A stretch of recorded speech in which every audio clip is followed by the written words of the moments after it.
주님을 보라. 우리가 살아가는 삶은 그렇게 녹록하지가 않습니다. 그래서 때로는 많이 외롭고 쓸쓸할 때가 많습니다. 고독함을 느끼고 외로움을 느끼는 것은 모든 사람이 아마 겪는 모습이 아닌가 생각합니다. 어떤 사람이 고독감과 외로움을 이렇게 두 가지로 분류한 것을 보았습니다. 사람이 고독감을 느끼는 것은 세상과 단절을 느낄 때, 그래서 이 세상과 다른 나 혼자 있는 그 모습을 볼 때 고독감을 느낀다라고 말합니다. 그리고 어떤 사람은 그 관계가 끊어질 때, 다른 사람과 관계가 끊어지면 그 고독감보다 더 깊은 외로움을 느끼게 된다라고 그렇게 말을 하기도 합니다. 고독감이나 외로움, 이것은 어쩌면 이렇게 분리할 수도 있고 같이 찾아오기도 합니다. 중요한 것은 내가 다른 사람과 구별되고 다른 세상에서 버림받고 나 혼자 있다라고 생각되는 것들이 이 고독감과 외로움을 우리에게 주는 것 같습니다.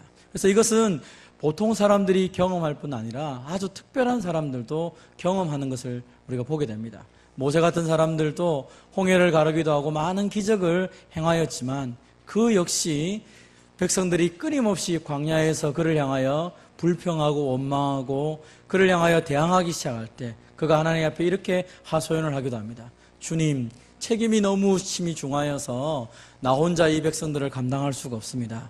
차라리 나를 지금 죽여주셔서 이 고난을 내가 당하지 않도록 하나님 내게 은혜를 베풀어 달라고 간절히 기도하기도 합니다. 사람들의 그 모든 불평, 나 혼자 떨어진 것처럼 느껴지고 나 혼자 모든 것을 다 감당하려고 하니까 이것은 내 힘으로는 감당할 수가 없다는 것입니다. 그 외로움, 고독, 그 절망감 가운데 속에서 하나님 차라리 나를 죽여주시는 것이 하나님의 은혜가 아닐까요? 나는 감당할 수 없습니다 라고 모세도 하나님 앞에 그렇게 간구했던 것을 보게 됩니다. 모세만 그렇습니까? 엘리야도 그렇지 않습니까? 엘리야가 기도할 때 갈멜산에서 하늘에서 불이 내려서 그 바알과 아세라 신이 다 거짓인 것을 백성들에게 보여주었습니다. 그럼에도 불구하고 이세벨이라고 하는 그 여왕이 이 엘리야를 죽이겠다라고 말할 때 그는 갈멜산에서 부엘세바까지 그 길을 하루아침에 달려갑니다. 그러면서 로뎀나무 아래 누워서 나는 이제 죽겠습니다. 하나님, 이스라엘 자손들이 주의 언약을 버렸습니다. 주의 제단을 헐고 칼로 주의 선지자를 다 죽였습니다. 오직 나 혼자만 남았습니다. 오직 나 혼자만 남았으니까 차라리 하나님 나를 죽여주십시오 라고 하나님께 그렇게 기도한 것을 보게 됩니다. 너무 힘드니까 어쩌면 모든 사람에게서 버림받았다고 느껴지고 이 순간에는 아무도 나를 도와줄 수 없다고 생각할 때 그 외로움과 고독이 자신을 죽음으로 내몰고 있는 것을 보게 됩니다. 사랑하는 성도 여러분, 모세나 엘리야뿐 아니라 오늘을 살아가는 저와 여러분도 크고 작지만 이 외로움과 고독 속에 살아가면서 어떻게 하면 이 부분을 해결해 나갈까? 아니, 이 가운데 속에서 차라리 내가 그만두는 것이 좋지 않을까 하고 생각하는 분들이 있을지 모르겠습니다. 오늘 하나님께서 우리에게 이러한 우리 형편들을 아시고 우리를 위로하고 격려하신다는 것입니다. 첫 번째로 한번 따라해 봅시다. 자신을 정직하게 바라볼 수 있어야 합니다. 많은 사람들은 자신의 이 외로움, 고독함은 너무 힘들다라고 말을 합니다. 왜냐하면 이것은 나에게만 찾아온 것이고 이것은 다른 사람에게 없고 나에게만 있는 것이라고 생각하기 때문입니다. 그러나 성경은 이 고독은 누구에게든지 찾아올 수 있고 그 외로움은 누구에게나 있다는 것입니다. 그것은 이 모든 상황을 정확하게 하나님 앞에 고해야 될 것을 말하고 있습니다. 오늘 바울은 말합니다. 너는 어서 속히 내게로 오라. 대만은 이 세상을 사랑하여 나를 버리고 데살로니가로 갔고 그레스게도 갈라디아로, 디도도 달마디아로 갔고 누가만 나와 함께 있다라고 말합니다. 무슨 말입니까? 사람들이 다 떠나갔다는 것입니다. 내가 가르쳤던 사람, 또 내가 신실하게 세웠던 나의 동력자들이 다 떠나갔습니다. 문제는 떠나간 사람들이 좋은 쪽으로 떠나가고 다른 사역을 위해 떠나간 사람도 있지만 세상을 사랑하여 믿음을 저버린 데마 같은 사람이 있습니다.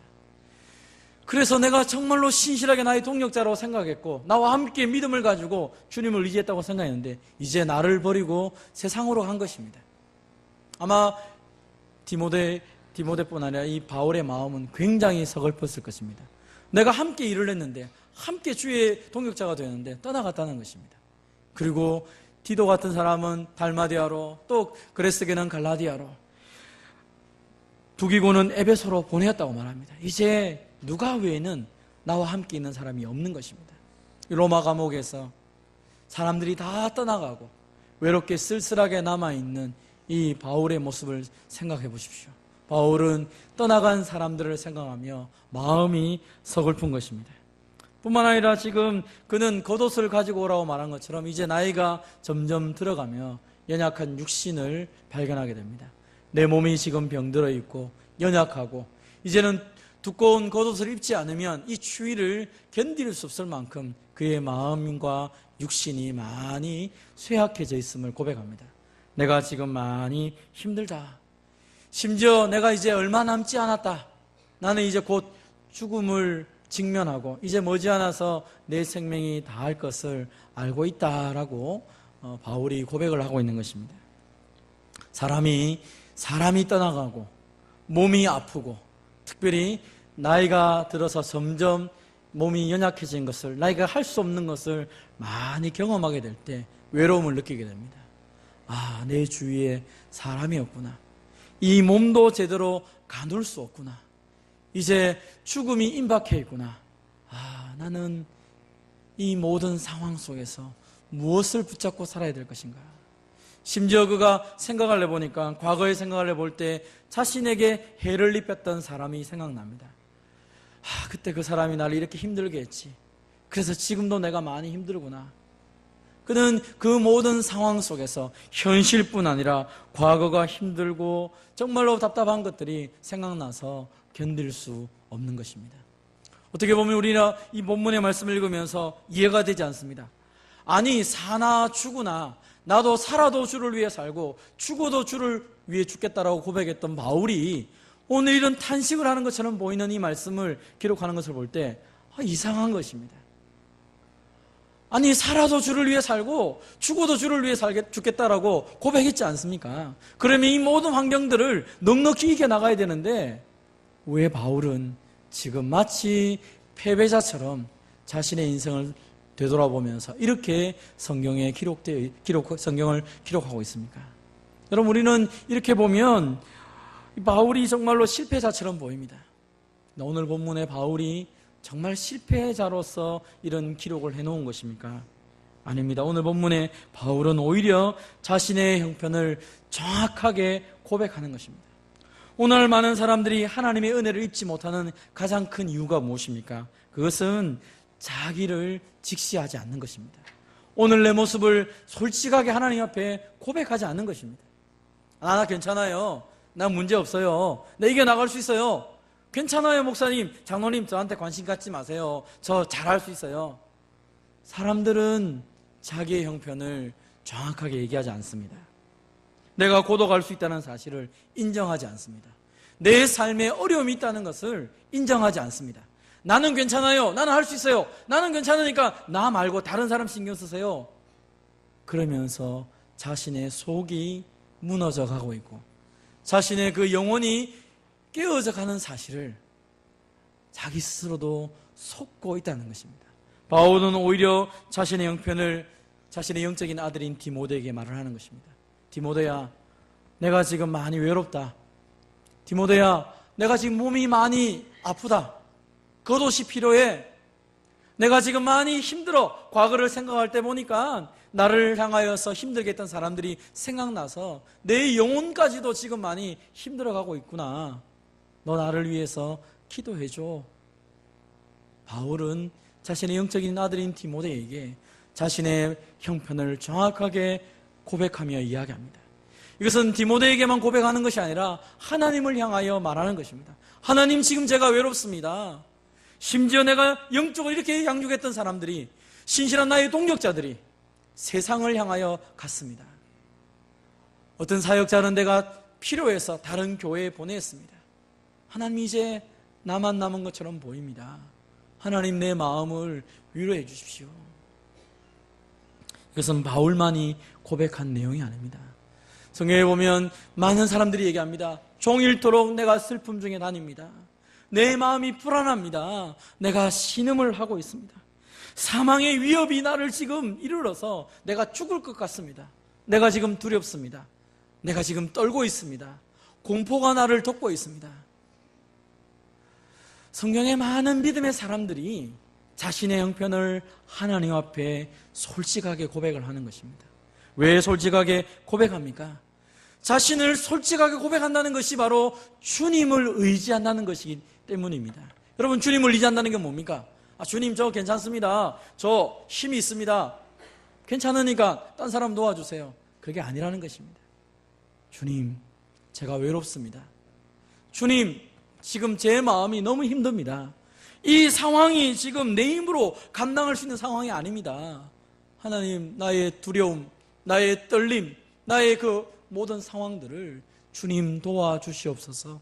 주님이 아니면 이 상황을 이겨나갈 수가 없습니다. 주님, 나에게 힘을 더하여 주시고 주님, 이 모든 환경들을 이겨나갈 수 있도록 하나님의 도우심이 나에게 나타나기를 원합니다. 자신을 솔직하게 고백하며 나아갈 때 하나님이 저와 여러분을 도와주실 줄 믿으시기를 바랍니다. 여러분, 하나님이 우리를 위해서 어떻게 하신 분입니까? 하나밖에 없는 아들을 주시기까지 우리를 사랑하신 분입니다. 자신의 전부를 우리에게 내어주시면서 내가 너를 보배롭고 존귀하게 여긴다라고 주님이 말씀하셨습니다. 그런 우리가 외로움을 당하고 고독을 경험하고 때로는 사람들에게 버림을 당하고 육신의 연약함 때문에 곤고한 가운데 있는 그 모습들을 하나님이 외면하시겠습니까? 아니요. 우리도 그렇지 않습니까? 자녀들 가운데 더 연약한 자녀들을 바라볼 때 마음이 쓰입니다. 잘 되는 자식 볼 때는 기쁘고 좋지만 몸이 병들고 또 때로는 연약하여서 외롭게 있고 늘 쓸쓸하게 있는 자녀를 바라보면 부모의 마음은 견딜 수가 없는 것입니다. 얘야, 내가 너 사랑하는데 너 왜 그렇게 힘들어하니? 얘야, 내가 너를 도와주고 싶은데 왜 그렇게 아픈 가운데 있니? 부모가 자녀를 볼 때도 그래 하는데 하나님 우리를 향하여 전부를 내어주시면서까지 사랑한다라고 말했는데 하나님 앞에 나와서까지도 아니요, 하나님 저 괜찮아요, 웃는 모습으로 있으면서 뒤에 혼자 골방에 가서 고통하며 괴로워하면서 아무도 나를 사랑하지 않아, 하나님도 나를 버렸어 라고 그렇게 말한다면 하나님의 마음이 얼마나 아프겠습니까? 사랑하는 성도 여러분, 하나님은 우리가 하나님 앞에 내 마음의 것들을 토로하고 하나님과 통하며 하나님의 위로받기를 원한다라고 말씀하십니다. 오늘도 여러분의 형편을 정확하게 하나님께 고백함을 통하여 하나님이 도와주시는 그 은혜를 경험하는 저와 여러분 되시기를 주님의 이름으로 축원드립니다. 여러분, 우리가 믿는 하나님 어떤 분이십니까? 한번 따라해 봅시다. 내 곁에 서서 나에게 힘을 주시는 분입니다. 그래서 내 곁에 서서 나에게 힘을 주시는 주님을 바라보아야지만이 우리에게 있는 모든 이 외로움, 이 모든 문제를 이겨나갈 수 있는 것입니다. 그래서 바울은 이야기합니다. 너는 어서 속히 내게로 오라. 내가 올 때 마가를 데리고 오라. 그가 나의 일에 유익하니라. 하나님을 바라본다라고 말할 때 여러분, 거기에는 어떤 의미가 있습니까? 그 첫 번째로는 하나님을 믿는 믿음의 동역자들과 함께 하는 것을 의미합니다. 바울은 내가 위대한 사람이니까 나는 복음 전하는 사람이고 교회를 세웠고 이 지도자이니까 다 필요 없어, 나 혼자 잘할 수 있어, 그렇게 말하고 있지 않습니다. 로마 감옥에 있으며 하나님의 나라를 위해 수십 년 일을 했던 그를 통하여 수많은 교회가 세워졌지만 이 시간에 이야기하는 것입니다. 디모데야, 빨리 오라. 디모데야, 네가 필요해. 나는 너의 위로가 필요해. 디모데야, 나에게 빨리 와. 올 때 마가를 데리고 와 라고 말합니다. 그럼 마가가 누구입니까? 그럼 마가는 사도 바울과 1차 전도 여행을 떠났을 때 그 일이 힘들어서 도망간 사람입니다. 그래서 2차 전도 여행을 떠날 때 이 바울과 바나바가 둘이 다툽니다. 바나바는 마가를 데려가자 말합니다. 사도 바울은 이야기합니다. 필요 없어. 첫 번째 이 고난의 길에서 이 복음 전하는데 배반했던 저 마가 필요 없어. 바울이 젊었을 때는 자기와 함께 일할 사람이 필요했습니다. 그래서 자기와 함께하는 사람이 중요했고 자기를 일하는데 방해되는 사람이 필요 없었다는 것입니다. 저 사람은 쓸모없는 사람이야. 필요 없어. 저 함께 안 할 거예요. 바울은 그렇게 했습니다. 그런데 나이가 들고 보니까 그것이 아니라는 것을 깨닫게 되었습니다. 어떤 데는 사람이 일 때문에 필요하지만 그러나 세월이 지나면서 깨달은 것은 일보다 더 중요한 것은 그 사람을 하나님이 보내셨다는 것을 깨닫는 것입니다. 아, 저 사람 때로는 내가 볼 때 연약하기도 하고 부족하기도 하고 아무짝에도 쓸모없는 것은 보이지만 중요한 것은 하나님이 나를 위해서 저 사람을 보내주셨구나. 그래서 이제 말을 하는 것입니다. 전에는 마가가 나에게 유익하지 못했지만 지금은 아주 유익한 사람이다. 내가 알고 보니까 마가가 하나님이 보낸 사람이어서 내가 지금까지 오해했고 일만 생각했지 마가는 정말 나에게 중요한 사람이야. 그럼 그래서 마가가 이 바울과 함께 와서 교제하기 시작합니다. 그리고 나중에 이 마가는 베드로와 함께 동행하면서 마가복음을 쓰게 됩니다. 그러면 세상에 쓸모없는 사람도 없고 하나님이 함부로 우리를 어렵게 하기 위해서 사람을 보내는 것이 아닙니다. 우리에게 꼭 필요한 사람을 보내주시고 함께 하나님을 섬겨가도록 하나님께서 우리에게 교회 공동체, 믿음의 동역자를 보내주신 것을 믿으시기를 바랍니다. 그래서 우리는 주를 깨끗한 마음으로 부르는 자들과 함께 믿음의 생활을 하며 교회 생활을 하는 것입니다. 어느 누구도 신앙생활을 하면서 외톨이로 혼자 신앙생활을 잘 할 수가 없습니다. 완벽한 사람이라 할지라도 그것은 불가능합니다. 왜냐하면 하나님은 하나님의 교회를 함께 이루어가고 함께 세워가고 함께 하나님을 맛볼 수 있도록 디자인해 놓으셨기 때문입니다. 한 사람이 교회를 이끌어가는 것이 아닌 것입니다. 그래서 하나님의 교회는 연약하게 보였다 할지라도 그 사랑과 더불어 하나님의 완벽한 부분을 만들어가는 것이죠. 그래서 하나님이 저와 여러분에게 보내주신 모든 성도들을 바라볼 때마다 하나님이 보내주셨구나. 지금 내가 다 알지 못하지만 저 성도를 통하여서 하나님이 우리 교회를 세워가시고 이끌어가시는 은혜가 있구나라는 사실을 바라보면서 성도들과 함께하는 그 즐거움, 성도들을 통하여 주시는 하나님의 위로를 경험하는 저와 여러분 되시기를 주님의 이름으로 축원드립니다. 그리고 바울은 자신의 연약한 육체를 위해서 겉옷을 가져오기 말합니다. 겉옷을 가져와라. 내가 지금 연약하니까 이 겉옷을 입음을 통하여서 내가 힘을 얻기를 원한다. 어떤 성경학자는 그 겉옷이 사도 바울이 스데반 집사를 죽일 때에 그때 입고 있었던 겉옷이 아닌가라고 말하는 사람도 있습니다. 그의 마음이 힘들어질 때 그 육체를 따뜻하게 하기 위한 겉옷을 입으면서 또 하나는 그래, 이것이 뭐야? 나의 과거의 그 아픔을 상징하고 또 나를 하여금 다시 믿음을 갖게 했던 그 겉옷이 아닌가? 그것을 가지고 다시 믿음을 회복하기를 소망한 것입니다. 특별히 책을 가져오되 가죽 종이에 썼던 성경을 가져오라 라고 얘기한 것입니다. 말씀을 통하여서 하나님이 나를 어떻게 얼마나 사랑하셨던지, 말씀을 통하여서 내가 지금까지 걸어왔던 길이 올바른 길인 것을 다시 한 번 더 확증하는 것입니다. 성경은 구원에 이르는 지혜를 주시는 책이었고 이 성경을 통하여 하나님의 사람으로 온전하게 되며 선한 일을 행할 능력을 갖게 되었다는 것입니다. 그래서 말씀을 읽는 것입니다. 지금 이 로마 감옥에 있고 나이가 많고 몸이 연약한 가운데 있지만 그러나 말씀을 통하여서 다시 한 번 더 하나님의 은혜와 사랑을 깨닫게 되는 것입니다. 여러분, 종교개혁이 어떤 의미를 갖습니까? 종교개혁은 하나님의 말씀을 자기의 언어로 기록하여서 그 말씀을 읽음을 통하여 하나님의 사랑과 하나님의 뜻이 무엇인지를 성도들에게 가르쳐준 것이 바로 종교개혁입니다. 그래서 모든 삶의 기준이 전통도 아니고 미신도 아니고 신비주의도 아니고 오직 말씀의 근거를 두어서 이들의 삶이 하나님이 이렇게 우리를 향한 말씀이 있고 하나님 우리를 이렇게 사랑하시고 하나님 우리를 인도하기를 원하시는구나, 그것을 말씀을 통하여 깨닫게 한 것이 사실은 종교개혁의 가장 중요한 핵심이었습니다. 근데 오늘날 많은 성도들이 이 하나님 말씀을 읽지 않습니다. 종교개혁을 통하여 수많은 사람들이 피 흘려가며 성경을 번역하고 성경을 우리에게 주셨건만 오늘날 많은 성도들이 성경을 읽지 않습니다. 성경을 읽지 않으니까 어떤 일이 벌어집니까? 다시 전통이 중요해지기 시작했습니다. 우리가 과거에 이렇게 했습니다. 그것이 말씀보다 더 중요하게 되었습니다. 아니, 내가 꿈을 꾸었는데, 내가 어떤 환상을 보았는데 사람들이 하나님 말씀보다 신비주의에 더 빠지기 시작합니다.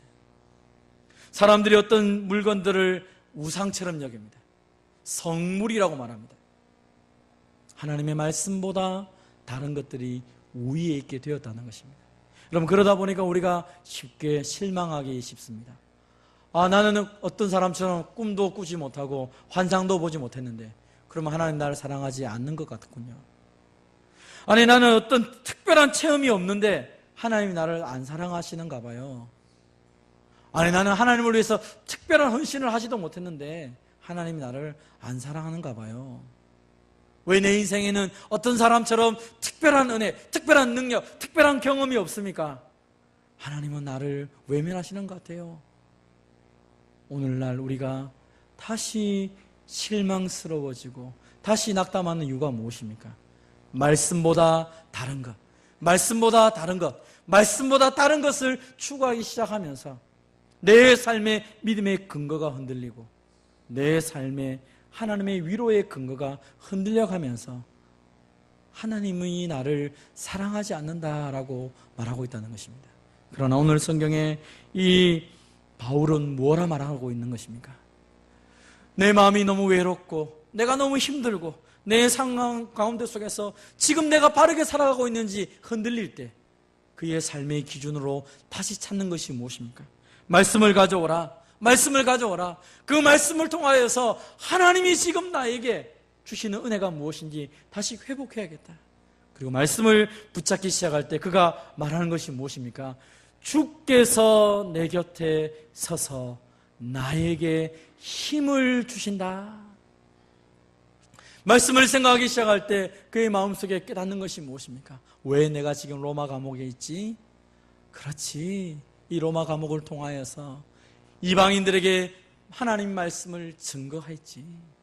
실제로 바울은 로마 감옥에 있으면서 4,000명이 넘는 이방인들에게 복음을 전했다는 기록이 있습니다. 자신이 외롭고 쓸쓸하고 수많은 사람이 떠나가는 환경 속에 있었지만 그러나 여전히 하나님이 나에게 힘을 주시고 여전히 하나님이 내 곁에 서서 내게 말씀을 주신 것을 확신할 때 그를 통하여 이방인들이 복음을 받게 되고 예수님을 믿게 되는 기적 같은 일들이 일어났다는 것입니다. 뿐만 아니라 그에게 모든 악한 일에서 건져내어 주시고 마침내 그의 영혼을 천국으로 들어가도록 인도할 것을, 구원할 것을 그는 더 확신하게 되었다는 것입니다. 사랑하는 성도 여러분, 오늘 저와 여러분에게 특별한 경험이 없기 때문에 하나님 우리를 버리시고 여전한 외로움 가운데 우리가 빠져 있어야 됩니까? 그렇지 않다는 것입니다. 하나님은 우리 곁에 서서 말씀을 주시고 이 말씀을 붙잡고 다시 일어서기를 원하는 것입니다. 하나님의 말씀이 저와 여러분에게 있는 이상 더 이상 슬퍼하거나 외롭거나 혹은 우리 삶 가운데 속에서 어떤 감정 속에 속아서 절망할 필요가 없는 것입니다. 사랑하는 성도 여러분, 말씀을 붙잡고 여전히 나를 사랑하신 하나님, 내 있는 모습을 그대로 고백하며 나갈 때 하나님이 우리와 함께 계시고 새로운 힘을 주셔서 모든 환경, 가난하든 부유하든 혹은 내가 외롭던 사람들과 함께 있어서 기쁘든 상관없이 그 모든 상황 속에서 넉넉하게 이길 수 있는 힘을 주시겠다라고 약속하는 것입니다. 지금뿐 아니라 우리의 미래까지도 하나님 우리를 책임져 주시고 저 영원한 천국에 들어가도록 우리를 구원하시고 인도하실 것을 확신하며 믿음 가운데 살아가는 저와 여러분 되시기를 바랍니다. 말씀으로 우리를 위로하시고 사랑하는 동역자들을 통하여서 위로하시는 그 하나님을 바라보면서 하나님, 내가 괴로운 환경, 이 어려운 환경 속에 매몰되는 것이 아니라 이 순간에도 주님을 바라보고 주의 말씀 붙잡고 일어서겠습니다 라고 결단하며 주님 앞에 당당하게 나아가는 저와 여러분 되시기를 주님의 이름으로 축원드립니다.